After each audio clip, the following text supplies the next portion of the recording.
When the Prime Ministers of India and Japan met in Delhi last week, the talks veered towards China also.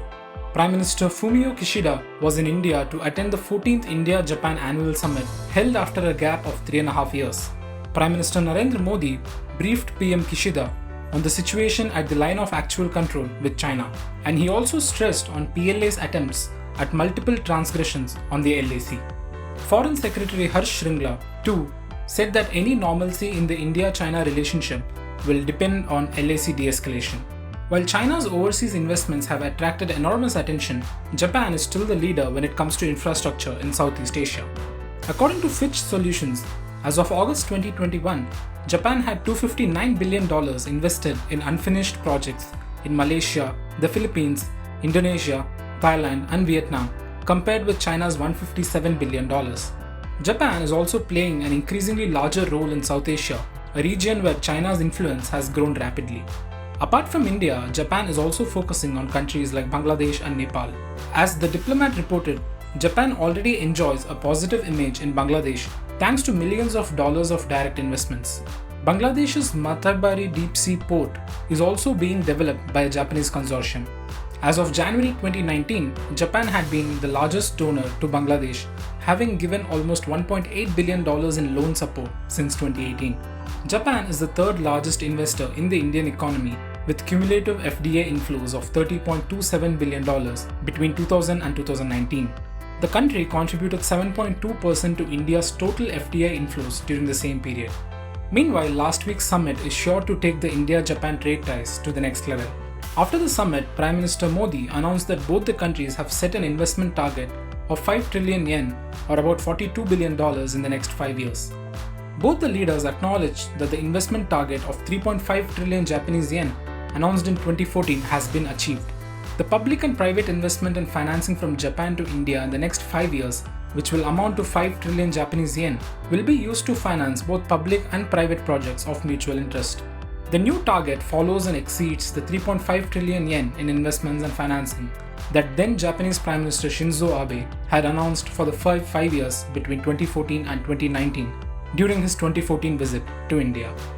Prime Minister Shinzo Abe, he was supposed to have a strategic financing plan for India, which was meant to counter the absence of India from RCEP and create new supply chains through new investments in India, including in the digital sphere. So therefore, that plan is more robustly being implemented now. So this plan is now, you can say, a strategic financing plan for India as a quad partner and a strategic partner of Japan. Well, much of it will go into infrastructure. That is the public part.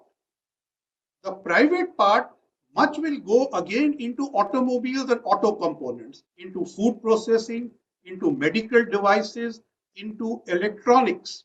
You are going to look at strategic sectors of electronics, which may also include semiconductors. And you can already see Maruti has signed off 10,400 crores in electric vehicles. All this is also part of the clean technology partnership. Now, Japanese companies want to bring investments into the digital sphere for Digital India, and already about $10 billion in venture capital has come from Japan. And this is going to increase even more. In the joint statement between India and Japan, there is no mention of a China plus one policy.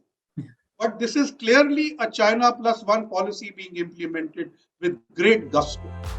The agreements and MOUs signed during the 14th India-Japan Annual Summit include 7 JICA loans amounting to 20,400 crore rupees.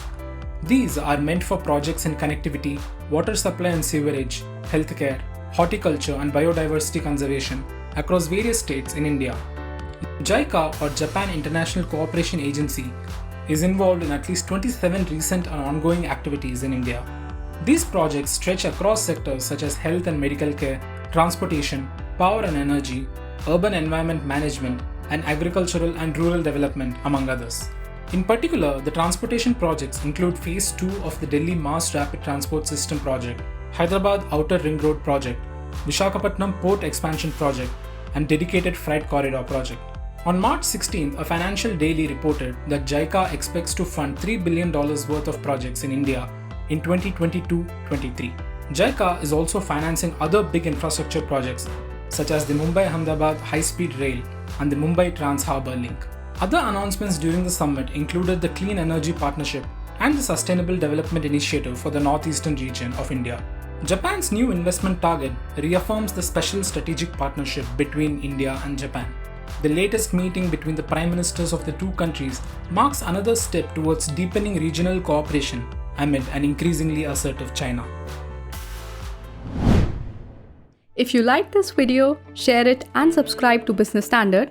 For more news, views and insights, log on to www.business-standard.com. Do also follow us on YouTube, Twitter, Facebook, Instagram, Telegram and LinkedIn.